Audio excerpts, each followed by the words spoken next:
जय श्रीमन नारायण। ए पर जे टिप्पणी हम करे जा रहल बा रामानुजदास श्रीमान गट्टू वेणुगोपाल स्वामी जी के द्वारा दिहल गयल बा। अध्याय 8 अक्षर पर ब्रह्म योग श्लोक 10।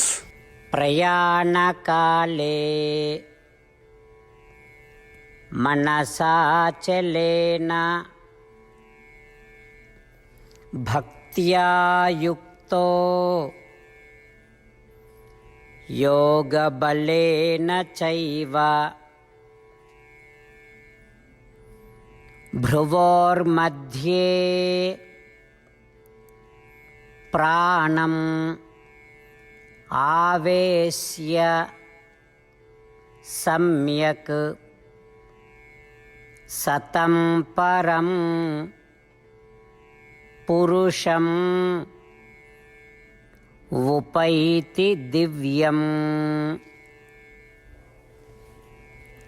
ओम। गीताचार्य श्री कृष्ण परमात्मा अर्जुन समेत हमनी सबके अक्षर पर ब्रह्म योग सिखा रहल बानी। परमात्मा कहत बाड़न कि अर्जुन हम ऊ लोग के कहल पूजा आ ध्यान प्रक्रिया के बतावत बानी जे हमरा से धन आ प्रभुत्व चाहत बा। आपन मृत्यु के समय ऊ लोग के हमरा के उत्कृष्ट गुण, उत्तम गुण, उत्कृष्ट दिव्य गुण और दिव्य शुभ छवि वाला सर्वोच्च व्यक्तित्व के रूप में याद करे के चाहिए। हमरा के खाली याद ना करे के चाहिए, भावों के बीच में भी देखे के चाहिए। हमरा के भावों के बीच में कल्पना करे खातिर ओकरा आपन प्राण श्वास भावों के बीच स्थिर करे के पड़ेला। का ऐसन कहल संभव बा? हाँ, ई भक्ति योग के शक्ति से संभव बा जौन हमरा में उनका जीवन भर भक्ति और ध्यान के चलते बनल बा। ता भक्ति योग के ओ शक्ति से अगर ऊ लोग हमरा के याद करी या आखिरी सांस के समय भावों के बीच हमरा के कल्पना करी ता हमरा बराबर धन आ प्रभुत्व मिल जाई। यही तरह श्री कृष्ण परमात्मा उपासना आ ध्यान की प्रक्रिया के व्याख्या कर रहल बानी जौन उनसे धन आ आधिपत्य चाहत लोग के करे के चाहिए। श्री कृष्ण परमात्मा के शिक्षा के ध्यान में राखत दिव्य शुभ गुण आ दिव्य शुभ छवि वाला श्रीमन नारायण आ श्री कृष्ण परमात्मा के ध्यान करी आ भक्ति योग के शक्ति बढ़ावे की कोशिश करी जा। आई श्री कृष्ण परमात्मा के बोलल शब्दन के वही तरीका से दोहरावे की कोशिश करी जा जैसन बा। प्रयाण काले मनसा चलेन भक्त्या युक्तो योग बलेन चैव भ्रुवोर्मध्ये प्राणमावेश्य सम्यक् सतं परं पुरुषमुपैति दिव्यम्। श्रीमद् भगवत गीता का पूरा सार श्री कृष्ण परमात्मा ने अध्याय 18वें के श्लोक 65 से 70 में 8 काम करे खातिर देले बाड़े। श्री कृष्ण कहले हम ओ लोगन से प्रेम करनी जो लोग इन 8 बातन के मान तारे। हम ओ भक्तन के हर तरह से रक्षा करब। श्री कृष्ण परमात्मा के द्वारा बोलल गईल संपूर्ण भगवत गीता सुनला के बाद अर्जुन कहले करिष्ये वचनम त्वा, जेके मतलब बा कृष्ण मैं वही करब जौन आप कही। यही कारण बा श्री कृष्ण अर्जुन के हर तरह के सफलता आ विजय प्रदान करेले। आई परमात्मा के आपन व्रत देई कि हमनी के ये 8 गौ कर्म के पालन करी जा। ई वचन परमात्मा के देवे से बड़न कौनो पूजा तपस्या यज्ञ नहीं।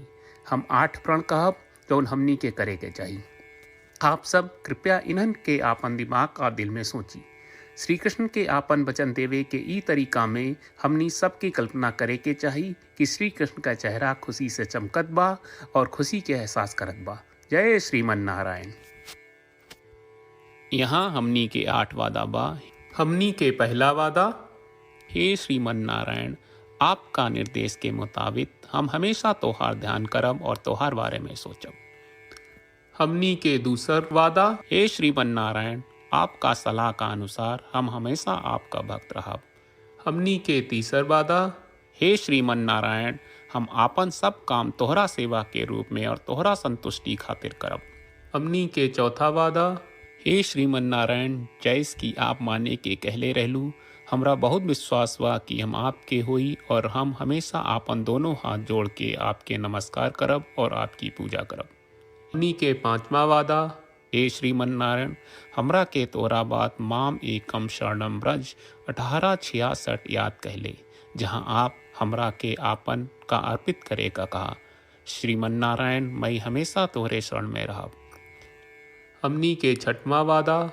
हे श्रीमन नारायण हमरा के तोहरा बात माँ सुचहा 1866 याद कहले कि आप हमनी के शोक ना करे का आश्वासन दे रहे बड़े, हम अब और शोक ना करब। हमनी के सातवां वादा। हे श्रीमन नारायण आपने हमरा खातिर श्रीमद् भगवत गीता के वितरण करके हम सबके कृपा कहले और आशीर्वाद दहले बा। हम वादा करत बानी कि रोजाना कम से कम एक श्लोक पढ़ब या सुनब। हमनी के आठवां वादा। हे श्रीमन नारायण आप गीता के पूरा मानवता तक ले गयलू। हम गीता में आपके दिव्य वचन के उन भक्तन तक पहुँचावे के प्रयास करब जे गीता से अपरिचित बा। हे श्रीमन नारायण हम उई करब जौन तू करे का कहब। हम ऐसन व्यवहार करब जैसन आप चाहत बानी और हम खाली आपका खातिर काम करब। श्रीमन नारायण के रोज आपन वचन देहल कि हम ओइस करब जैस आप कहत बानी, ई अपने आप में बड़न पूजा बा। श्रीमन नारायण करशे वचनम त्वा। श्रीमन नारायण हम तोरे निर्देश के मुताबिक काम करब।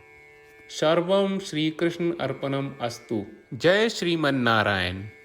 प्रयाणकाले